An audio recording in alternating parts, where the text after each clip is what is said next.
করছে, ওর কত বড় সাহস! আরে ভাই ভাই ভাই, ঠিক আছে ঠিক আছে, যেটা করছে করছে মামা, এটা খুব অন্যায় করছে। আমি শুনছি তো, আমি শুনছি না, মামার একটা কঠিন বিচার আমি করবো। না, আমি তোমার কথা শুনবো না, আমি যাইতেছি। ভাই আমার কথাটা শোন, মামা তো বাড়িতে নাই, এত লাভ নাই। আমি কইলাম তো এটার উচিত বিচার আমি করবো, তুই চাইয়ে দেখ না, বিচারটা আমার কাছে দিছস না, আমার উপরে ভরসা নাই তোর, আমার তুই চিনস না, বিচারটা আমি করতেছি, তুই থাক। ঠিক আছে জসিম ভাই, তুমি কইলা বলে আমি তোমার কথা শুনলাম। এরপর যদি তুমি বিচার না করো, একদিন আর দেরি করো না, কাল্লা কিন্তু সুদা নামাই দেবো, কই দিলাম। আচ্ছা ঠিক আছে ঠিক আছে, বিচারটা আগে কি করি দেখ, তারপরে তুই করলা না মাইস।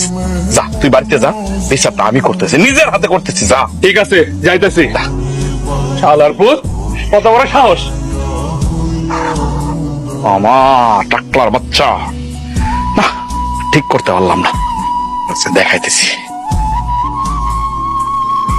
মামা ঘরে আছো নাকি? কে? ও তুই?